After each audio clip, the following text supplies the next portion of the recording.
Hey, listen, I know we're all sick and tired of the Gigi Jackson saga, but we got to finish this thing off, tie a bow on it, and put it to rest. And thankfully, we've got some great insider information today to be able to unpack the story a little more and get our brains wrapped more around it.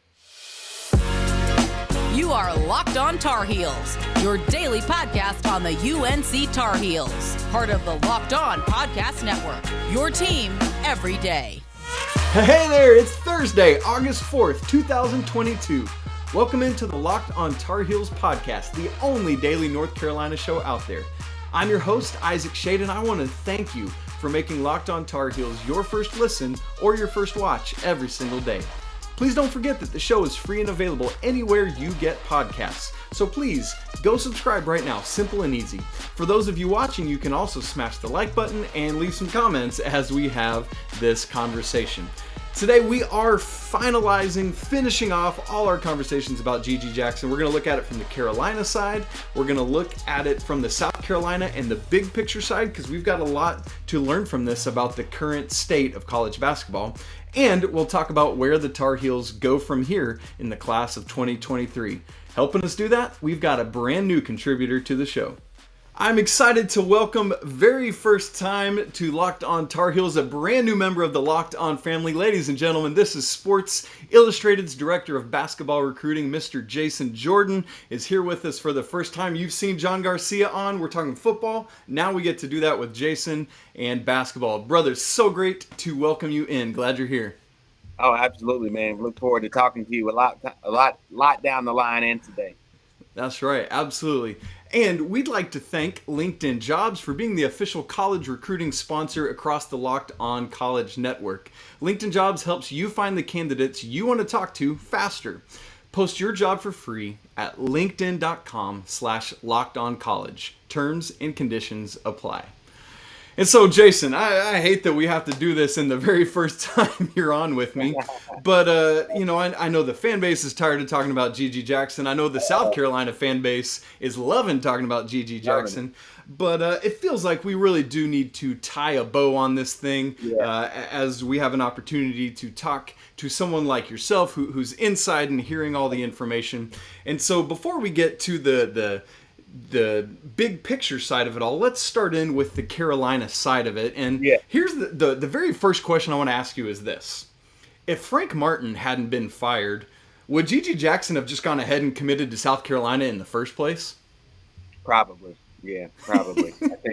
I think he probably would have gone there. They were very close. The family was very close. I mean, if you ever meet Frank Martin, you know why you get close to him.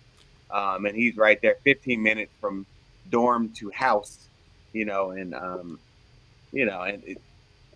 Gigi's gonna be there a year, 100%. I think we wouldn't even be having this conversation. Yeah, absolutely. Which kind of makes me like, I think they knew that and they still fired Frank, so that's kind of weird, but whatever. It worked out.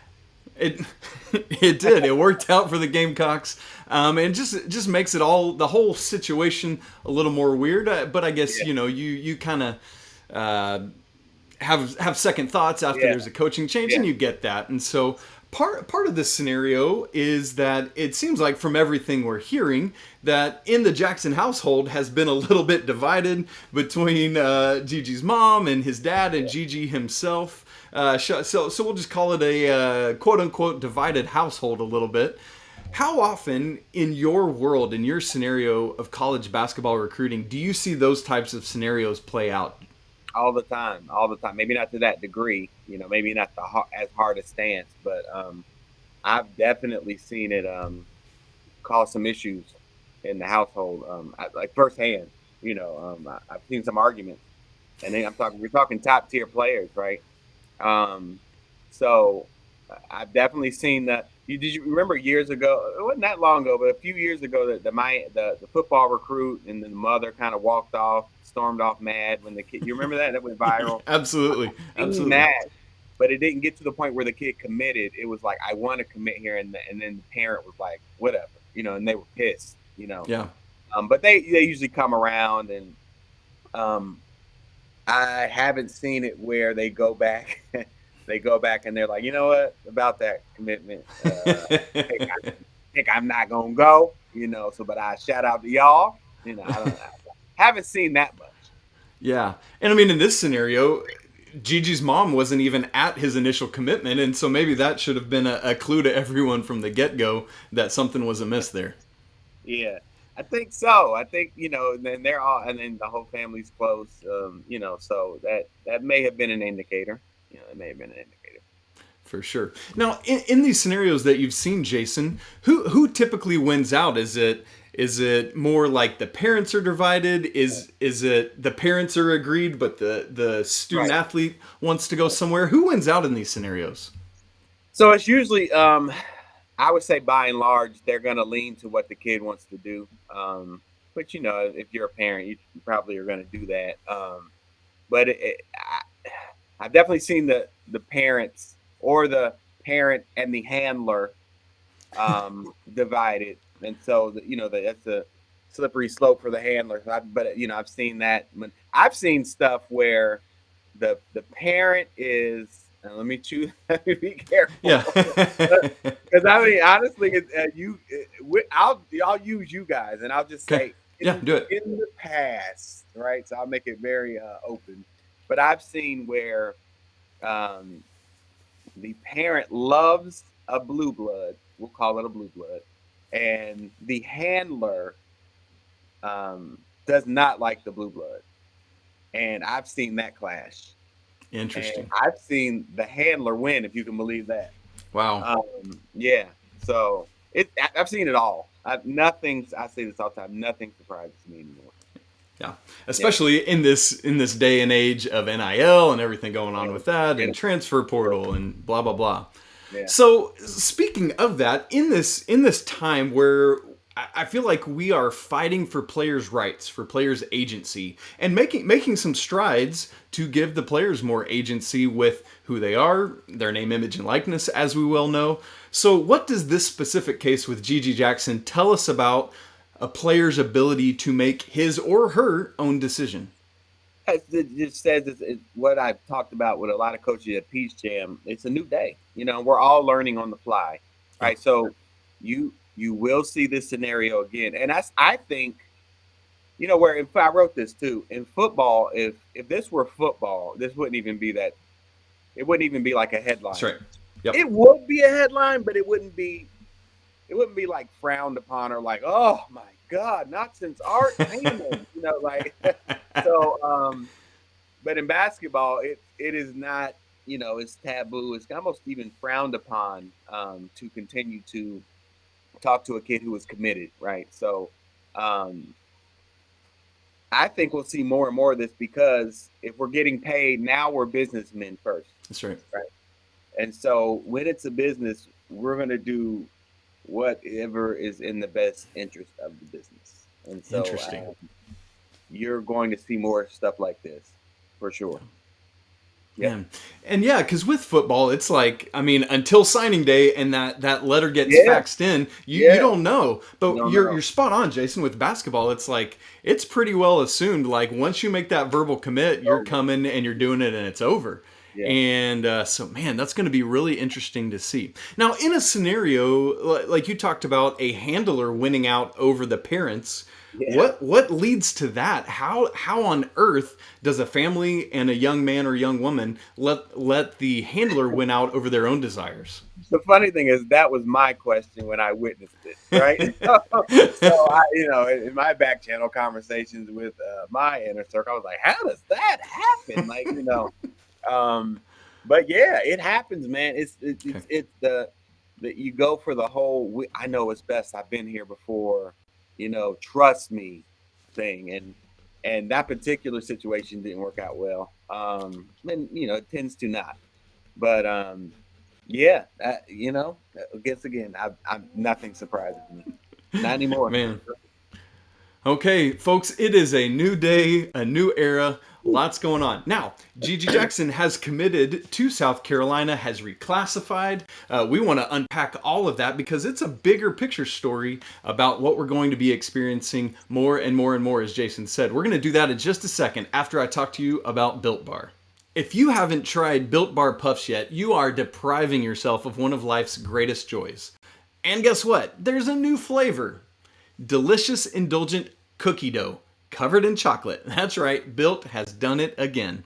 Let me introduce you to your brand new favorite cookie dough chunk puffs. And they have a light and chewy texture, real cookie dough chunks, and of course covered in 100% real chocolate. All the joys of eating cookie dough without the hassle of having to make it. Plus, it's healthy for you. This puff only has 160 calories and a whopping 15 grams of protein. So run to Built.com right now to snag a box for you and your whole family. Perfect treat. Or you can just find a little hiding spot and hoard it away for yourself. And keep in mind, one of the great things about all Built bars and puffs is that they're made with collagen protein, which your body absorbs more efficiently and provides a ton of health benefits. You're going to love the new cookie dough chunk puff. Whether you need a quick snack for your workout, a late night treat, or just need to grab a quick bite, Built is the perfect protein bar, and they taste just as good, if not better, than a normal candy bar.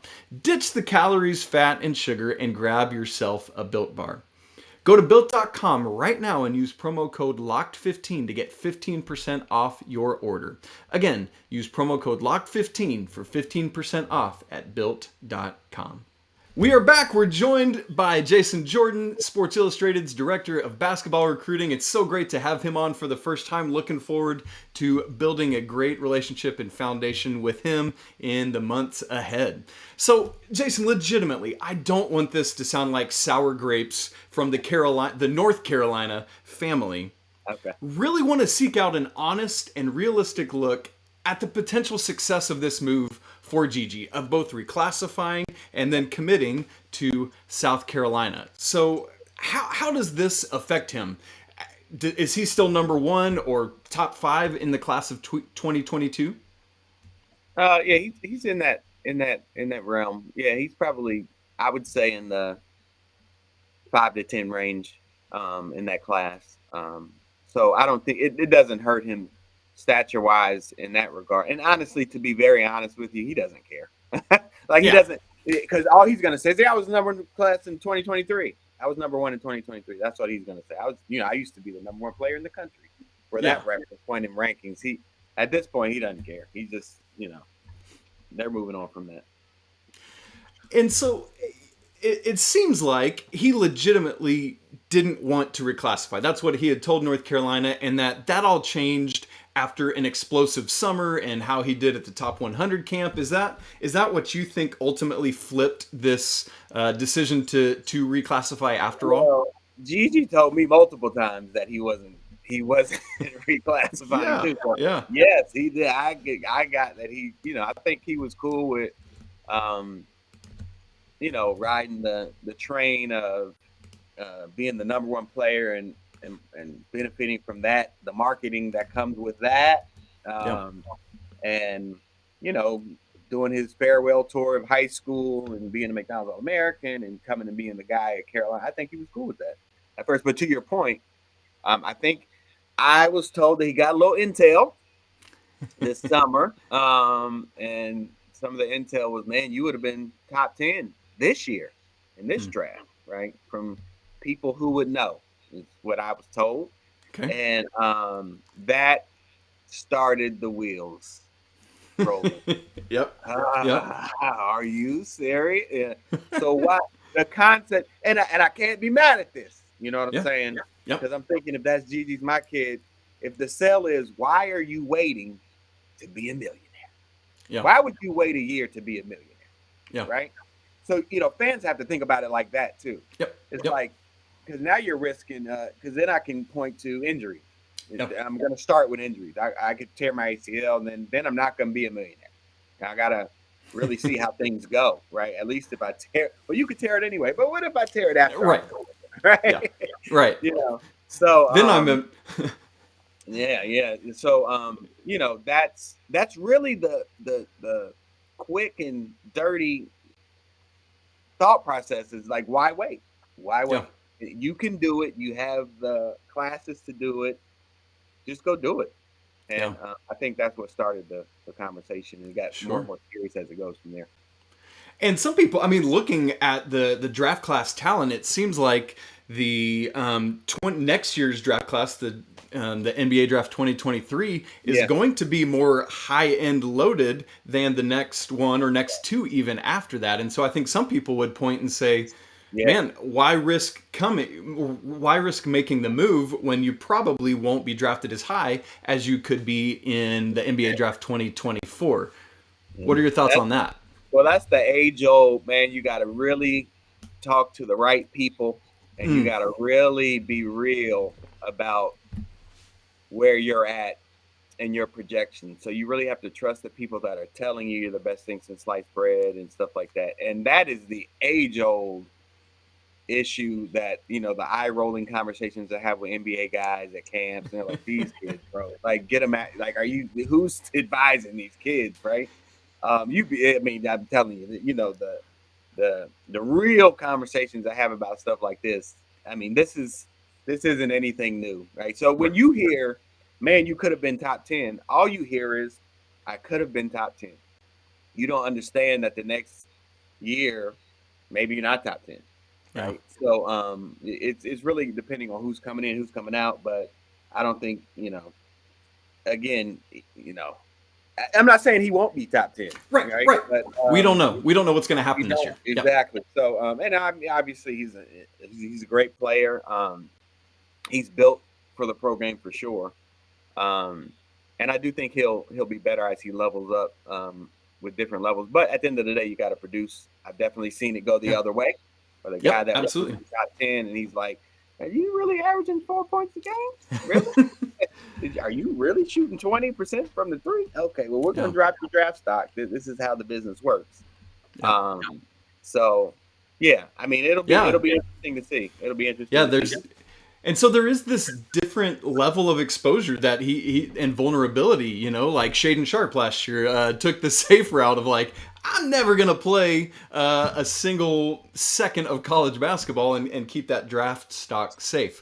So how impactful can GG be for the Gamecocks this year? I mean, it seems to many people like he's going to be expected to be a savior for a first-year head coach for a team that's not really expected to contend in the SEC, much less nationally, and he will have not had a full summer with his teammates. And so that's a lot to put on a young man who should just be going into his senior year of high school. How successful do you see this might be? Well, I mean, they lost their top three scorers on an 18-13 team last year. And, I'm sorry, I'm a realist. At the end of the day, you can be as good as you want to be, but people got to get you the ball.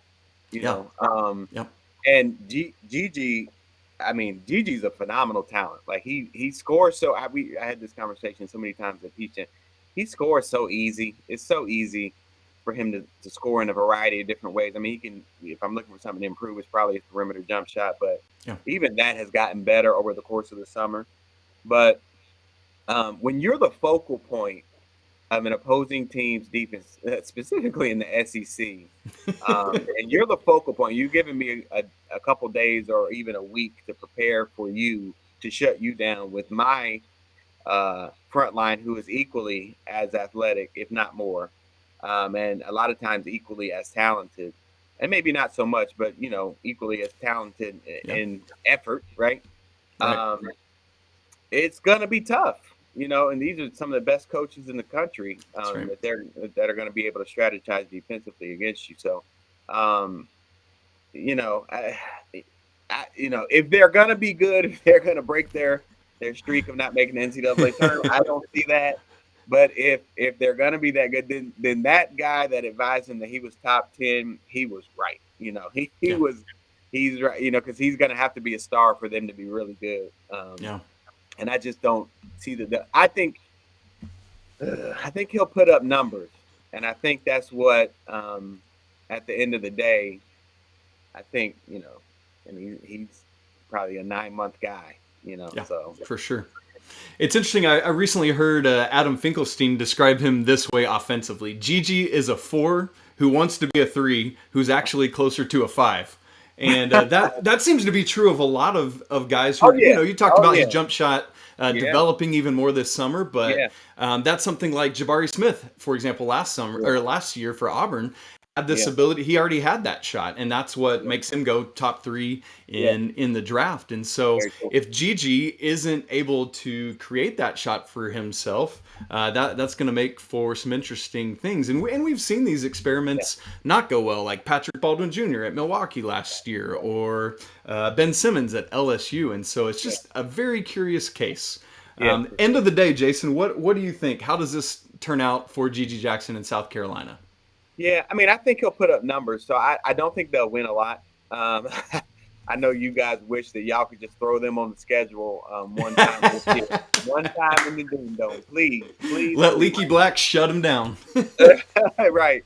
I think he'll put up numbers, and I think he'll probably still be a first-round guy. I don't think he'll be top 10 because I think there are going to be a lot of things once again, when you're the focus of the defensive scouting report, it's different, man. It's different. It's a different level. And I've watched him there. There are parts of his game that he needs to work on, and, I think he benefited a great deal this summer with playing with Robert Dillingham and Aiden Holloway. Which took a lot of pressure off of him. But, when they're gone and you have average guards, no shade, brothers, when you have average guards, giving him the ball in the SEC, it's going to be tough. So I don't think interesting. I think he'll put up numbers, but I don't think they'll be the numbers that people think that are Gamecock fans. Yeah. So. Very good. All right. So the last question then is, obviously Carolina has lost Gigi Jackson. Now it's down to just Simeon Wilcher in the class of 2023. Right. So where do the Tar Heels turn? Yeah. Since they've lost Gigi Jackson, Coach Davis has offered scholarships to TJ Power, who has blown up this summer, and Zayden High. What do you think about these two young men, Jason? I love TJ. I watched him at Peace Jam, watched him in the EYBL this year. TJ, like you said, he obviously had toward the end of the last few sessions is when he kind of took off, but he's been very good all summer and spring. But he's getting, for college, for what he brings to the table, if they were able to snag him, I don't think it would be much of a drop off. He's that good that he shoots it a lot better than Gigi. I love his motor. I love how relentless he plays on both ends of the court. He's like a warrior. And so he's a guy that would be a fan favorite if he were to come there for sure. Zayden High is another guy, super versatile. Face up for great in the pick and pop. He's knocking down that shot, Brady Manek style. He's knocking that thing down. It's wet, man. Both of those guys would be fan favorites there. Guys who would definitely produce from day one. There, and I know that they've contacted Trey Parker, who just went to overtime elite, dynamic guard. He was amazing at Peach Jam. So I know they've reached out to him. They started the process of contacting him, and so they may look at something like that. And then then I talked to guys that are like wanting that Carolina offer, like Jizzle James. There's a story on him, Edgerrin James's kid. He's really good, a really good combo guard, and even Freddie Dilione, who's actually in the state at Word of God Christian Academy, who's a superstar, and I think played on the Adidas circuit and dominated all summer against all comers. Those are the guys that are like dream school, so they could be waiting in the wings. If they're on the board, Carolina can always jump in there late and snag one of those guys too. All right, so Carolina fans, be on the lookout for that. And in a Hubert Davis offense, that's what you want, is dudes who can make shots from the outside.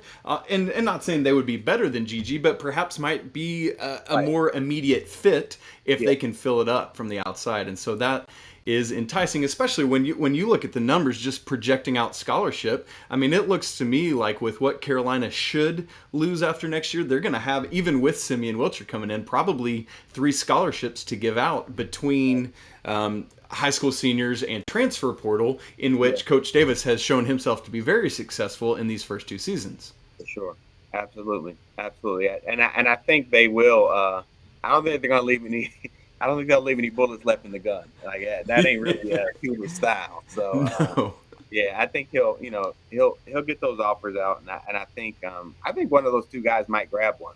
To be very honest, one of the last 3 I talked, Trey, Jizzle, or Freddie. I think stay tuned. Yeah, Okay. I think they might pull that trigger.